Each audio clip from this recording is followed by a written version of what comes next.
right, welcome back to another episode of The Potential Project. I'm your host, Sean Calhoun, and in this week's episode, we're going to be talking about reminders. Sometimes in these episodes, I talk about how we don't always need to learn new things. Sometimes we need to be reminded, and that's exactly what we're going to be doing today, is not uncovering some new state-of-the-art peptide or invention or health hack. It's more so the mentality and the realization of where we stand with our life, with our health, and some things that are just going to reinforce the things that we're already doing. Because I talk to a lot of people, right? And a lot of the women and the clients that I work with, not usually them, but a lot of people that I talk to think that the goal is to just finally figure out their health once and for all, right? Find the perfect diet, the perfect supplement routine, the perfect workout plan, the perfect morning routine, right? And then everything will just click and be great forever and ever. But that's not how real life works, right? Your health is always changing. It's going through seasons, and there's going to be times where you feel dialed in, energized, strong, and in control of everything that you're doing. And then, of course, there's going to be weeks where your sleep is off, your stress is a little higher, your cravings come back, your schedule change, right? Life is going to get heavy, and that's okay, right? That doesn't mean that you failed. It just means that you're human. So the myth that I want to start off with breaking is that the whole concept behind once I figure it out, I'll be good. And that's where we get stuck in traps with scrolling on social media or joining different programs. Like we sometimes think, I just need the right plan. I just need to lose weight. I just need to balance my hormones. I just need to figure out what works for me, right? And the goal isn't to find this one perfect plan that works forever. The goal with your health, right, since it's a infinite game, not a finite game, is to build the awareness, build your habits and standards that support your body, support your life, and will help you adjust as you go throughout the changes in life, right? So remember that health is not some destination that we arrive at. It's not, oh, when I finally achieve health. That's like saying, like, when I finally buy the car or the house. It's not a destination. It's a relationship that you keep building with your body, right? And we have to realize that with that, your health is naturally going to go up and down throughout the course of your life. And situations that arise to cause that might be a stressful season at work. I have some clients who are in the accounting field, and towards the end of tax season, things get a little bit more intense, right? Like, that's a little bit stressful, right? Maybe you're caring for aging parents. I see that so much, especially with my mom. She cares for her mother, who's 92 years old, right? Who needs almost full care, right? Like, she doesn't need to shower her or anything like that, but it's to a point where there's a high level of engagement that you might have with your aging parents.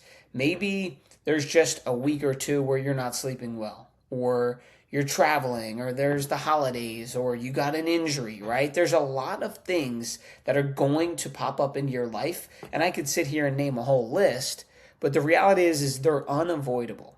There's never a person who's ever lived who just every day, every week, every month just had these amazing days, right? Things were perfect and their health was great and everything was, amazing. That's not going to happen. We don't know what the change is going to happen in your life, and it might not be some treacherous thing. I'm hoping that bad things don't happen to you, but the reality is our body and our health it's going to change, right? So when life changes, your body adapts and changes as well, right? Your energy, your digestion, cravings, your sleep, your motivation, and also your weight can all respond to the things that are happening around you, right?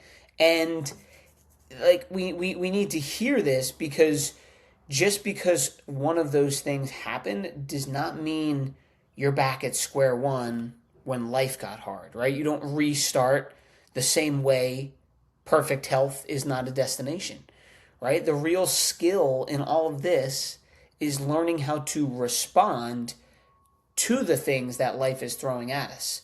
So So instead of saying, how do I avoid ever falling off track, because that's an unrealistic goal to have, you can ask yourself, how do I respond when things get hard, right? When your sleep is off, do you punish yourself with more caffeine and restriction, or do you simplify your habits and do things that support your body, right?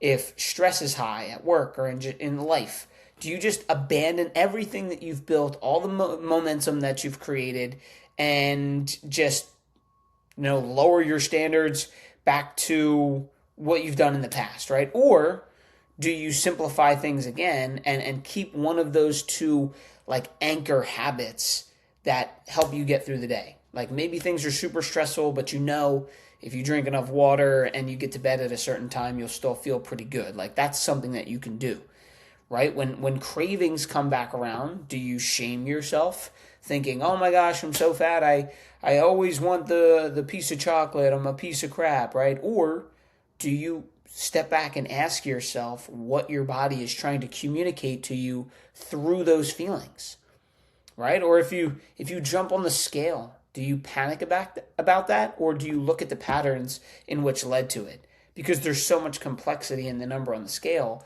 that it's not just about what you ate or what you did or didn't do as far as exercise. You can step back and look at the patterns in your life and maybe see that there's a little more stress. There could have been something that you ate that caused inflammation. You could have been gone off the rails with eating a lot of extra food. Like there's a lot of things, right? So instead of panicking, you step back, right? When life gets busy, do you shrink up into a ball, like disappear from your habits? Or can you stay connected to the basic foundational things that have gotten you to the point in which you're at now, right? So the women who succeed in the long term, right, who seem to have these lives that lead such vitality and health and just presence, are not the ones who don't ever go through these things. That would be irrational to never go through problems. They're just the ones who learn how to come back from these downfalls and these setbacks faster, right? They hold on to the habits, the mindset, the rituals that have gotten them there in the first place, right? But with this being said, these habits, right, and the standards, they make life and health easier, but they don't make life perfect, right? And I don't want me to sound like, the women who have all these habits in place are just, skipping through life. It's just making the situations easier to manage, right? And yes, there are foundational habits that help women maintain these higher levels of health with less effort over time. But we got to realize that it took a lot of time to establish these habits. And what am I talking about when I'm saying these things? I mean simple things like prioritizing protein in meals, moving on a daily basis. Doesn't mean exercise, but moving, right? Getting your strength training in, getting some morning sunlight, hydration and minerals, a consistent sleep schedule, stress management, ways that you can do deep breathing or disconnect from a stressful situation, right? Regular check-ins with their body instead of just checking in with the scale, checking in with what their body needs. And these habits that they might do, again, are not supposed to make you perfect. They're just supposed to give you something steady to return to when life gets hectic, because it always will, right? So think about your habits as like your ground floor, your home base, right? Because when a curveball gets thrown at you, not to use baseball analogies, I don't know why I just said that, but when curveballs come your way in life, what are the things that you can do even when life gets tough? And this is where, winning takes place. This is where progress takes place. This is where sustainability happens in your life.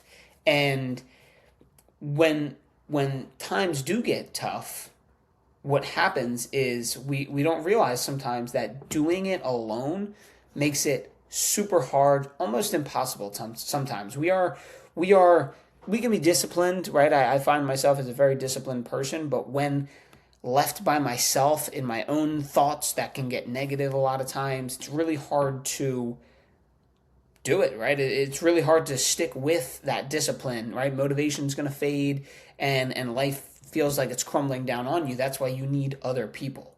I've said this before, but as human beings, we are not meant to be isolated. We are meant to thrive in a community, right? And a lot of women that I talk to, they are trying to carry everything in their life alone, right? They're managing the house, they have work, they have family, they have aging parents, they're trying to manage a relationship, right? And on top of it, their very own body that is changing and it's going through shifts, right? When you go through menopause, a big shift is happening. But yet they rarely have this space where they truly feel understood, right? Most people they talk to don't understand what they're going through and never will. And one of the hardest parts that I've seen in these women about menopause isn't just the symptoms like the hot flashes, the cravings, the mood swings, the bloating. It's feeling like no one else around you really gets it.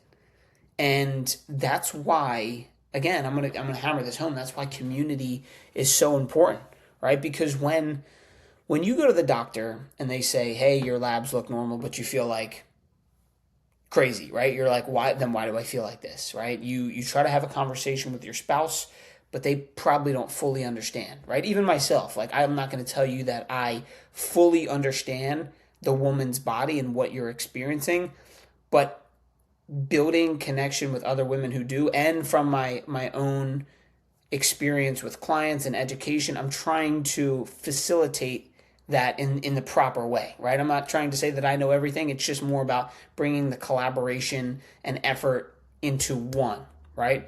Maybe your friends may be going through it too, but no one really knows the right steps and the right actions to take to do it, right? Then you got social media. You're scrolling on Facebook and Instagram, and you're getting so much conflicting advice that it makes you want to throw your phone across the wall, across the room, and I know I do, right? And whenever I go on there, it makes me want to literally smash my phone sometimes.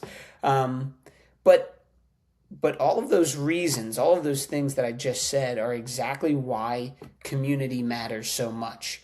Because community is able to create momentum that one person simply can't do, right? They can't do it alone. And you've heard the phrase, if you want to go fast, go alone. If you want to go far, go together. I truly believe that there's not many circumstances in life where we should go alone. And I'm serious, especially when it comes to your health and building a lifetime of growth. You can't do it by yourself, right? So when one woman is struggling with someone, another woman might be having a breakthrough in this group, right? Like let's say you're a part of a community and someone's struggling but someone else is doing really good. That helps, right? When one woman feels discouraged and let down, another woman can remind her of truly what's possible. Or when one woman is really just on the edge and she's just ready to quit and give up on her health and progressing forward, the whole group can help her stay connected to the version of herself that she's trying to become, right? Why did she join in the first place? What's this person and what's this identity and version of herself that she can see, but she's going through a rough patch? That's what the community is there for, right? The community helps with accountability, with encouragement, with a perspective shift. Sharing wins is another big one, right? What are you working on that's going well for you? Sharing struggles. What are you struggling with? How can we come together to find a solution?